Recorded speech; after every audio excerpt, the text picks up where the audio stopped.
ద్రాక్షలు కాయకపోయినా ఒలీవలు పండకున్నా, గొర్రెలు దొడ్డిలో లేకున్నా పశువులే లేకున్నా.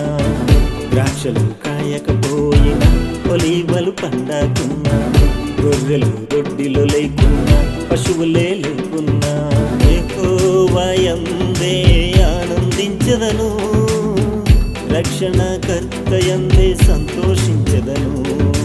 యెహోవా యందే ఆనందించెదను, రక్షణకర్త యందే సంతోషించెదను. నీకై జీవిస్తా నిన్నే స్తుతిస్తా, నీకై జీవిస్తా నిన్నే